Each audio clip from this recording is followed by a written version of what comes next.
এই যে বলছি যে কখন থেকে রান্না করছো? এখনো কি রান্না শেষ হয়নি? বাপের ঘরে কি তোমার মা তোমাকে কিছুই শেখায়নি? এত আস্তে আস্তে কাজ করলে কি হবে শ্বশুর ঘরে? আমি আমার বাপের ঘরে সব কিছুই শিখে এসেছিলাম। তোমাকে তো দেখছি তোমার মা কিছুই তোমাকে শেখায়নি। দেখতেই পাচ্ছি কত স্লো করে কাজ করছো। এরম করে কাজ করলে কি তুমি সংসার করতে পারবে? আমিও তখন আমার শাশুড়িমাকে বললাম, না মা, হয়েই এসেছে, রান্না করতে টাইম লাগবে না। আপনারা মুখে যতটা বলছেন ততটা করতে সহজ নয়, একটা রান্না করতে তো সময় লাগবেই। তখন শাশুড়ি মা বললেন, থাক থাক, আমাকে আর জ্ঞান দিতে হবে না, যেন আমি রান্না কোনোদিনও করিনি, তুমিই আমাকে রান্না যেন শেখাচ্ছ। আমি তখন বললাম, না মা, রান্না আমি শেখাইনি, আপনার থেকেই রান্না আমি শিখি। প্রথম প্রথম যখন শ্বশুরবাড়ি এসেছিলাম বিয়ের প্রথমই, তখন সেরকম রান্না আমি জানতাম না, আর শাশুড়ি মা এভাবেই কিছু কেমন কথা বলতো, কিন্তু কী করব, মুখ বুজে সহ্য করতেই হবে। পরপর যত দিন গেছে পরপর সব কিছুই শিখে গেছি, এখন আর কিছু বলে না। শাশুড়ি মার কাছ থেকেও অনেক শিখেছি, নিজে নিজেও বুঝতে শিখেছি, জানতে পেরেছি কি হয়। প্রথম বিয়ে হয়ে যখন আসি, একদমই নতুন, মানে নিজের বাপের বাড়ি ছেড়ে যখন শ্বশুর বাড়ি এসেছিলাম, তখন তো সব কিছুই নতুন, জানতাম না কোথায় কি থাকে, তাদের কি পছন্দ না পছন্দ, সেইভাবেই মানিয়ে নিতেই এখন সব কিছুই মানিয়ে নিয়েছি। এখনও অনেক শাশুড়ি মারা আছে যারা বৌমাদের পেছনে লাগে, কিছু একটা ভুল করলেই সঙ্গে সঙ্গে সেটার জন্য তাদেরকে কথা শোনায়, বাপের বাড়ি নিয়ে কথা শোনায়। অনেকেই আছে এখনও, আর অনেকে আছে তার শাশুড়ি মা যেন তার মায়ের থেকেও বেশি ভালোবাসে। আমিও যখন শ্বশুরবাড়ি প্রথম এসেছিলাম, আমার শাশুড়ি মাও একটুতেই খুঁত ধরতো, একটুতেই কথা বলতো, কিন্তু যত দিন যাচ্ছে তত আর কিছু বলছে না, কারণ সয়ে থাকলে রয়ে পায় না, একটা কথা আছে, সেটাই হচ্ছে ব্যাপার। তুমি যত সয়ে যাবে তত ঠিক পরেতে রয়েই পাবে। এখন আর কিচ্ছু বলে না, এখন আমিই যাই, যা করি আমার শাশুড়িমা সবেতেই হ্যাঁ দেয়। এখন আর রাধে রাধে বন্ধুরা, তোমরা সবাই কেমন আছো? আশা করছি সবাই ভালো আছো। আমরাও বেশ ভালো আছি এই গরমের মধ্যে।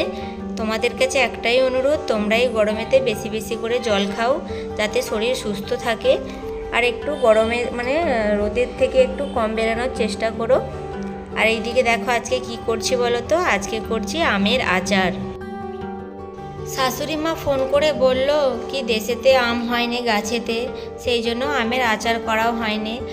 আর এখানেতে দেখছি, মানে আমি যেখানে থাকি মানে অন্ধ্রপ্রদেশে, এখানেতে 12 মাস আম পাওয়া যায়। আমি ভাবলাম দেশে যেহেতু বৈশাখ জ্যৈষ্ঠ মাস করে যাব, সেই জন্যই ভাবলাম একটু আচার এখানে বানিয়ে নিই, এখানেই একদম বানিয়ে নিয়ে একবারে দেশে নিয়ে যাবো। দেশে যেহেতু আম নেই গাছেতে, মানে ধরেছিল হাওয়ায়, মানে চুঁয়া ঝড়েতে সব মুকুলগুলো চুঁয়ে গেছে, ওই জন্য আর এবছর আম ভালো হয়নি, ভালো নয়, একদমই আম হয়নি গাছেতে।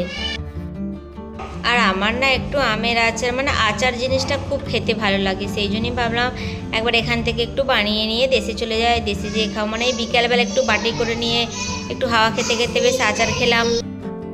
ভেবেছিলাম গুড় দিয়ে আচার বানাবো, কিন্তু এখানে গুড় পাওয়া যায়নি, সেই জন্যই বাধ্য হয়ে চিনি দিয়েই করলাম। একটু বেশি চিনি দিয়ে তাহলে একটু লাল লাল হয়ে যাবে, ভালো লাগবে দেখতে, খেতেও ভালো লাগবে।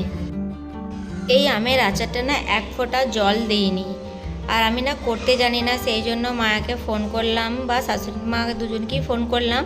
দুজনেই বলল কি তোমার এতে এক ফোঁটা জল দেবে না, চিনি বা গুড় যেটা দিয়ে করবে সেটা দিয়েই হয়ে যাবে, জল দিলে খারাপ হয়ে যাবে, মানে বেশি দিন থাকবে না। কিন্তু জল না দিয়ে বানালে প্রায় 1 বছরের কাছাকাছি এই আমের আচারটা তুমি মানে স্টোর করে রাখলে ভালো থাকবে, সেই জন্যই আর কি জল দিইনি।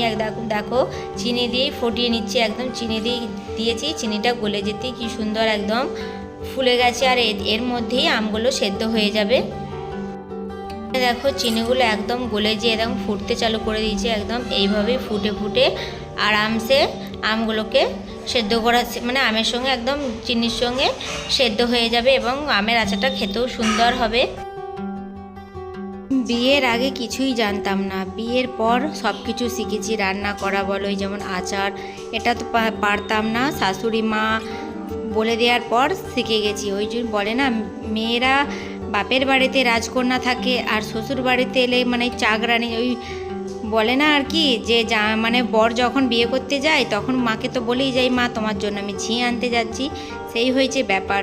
শ্বশুর ঘরে এসে দেখো যেগুলো বাপের ঘরে কোনো দিন করিনি সেগুলো এসে সব শ্বশুর ঘরে করতে হয়। তো যাই হোক, দেখো ফুটে ফুটে অনেকটা দেখো কীরকম গাঢ় হয়ে গেছে, আর আমগুলোও ভালো সেদ্ধ হয়ে গেছে। এখনও আরেকটু ফুটিয়ে নেবো, যাতে মানে একটু জলটা রয়েছে আরও একটু, মানে এটা আরেকটু মেরে নিলে আরও সুন্দর হবে।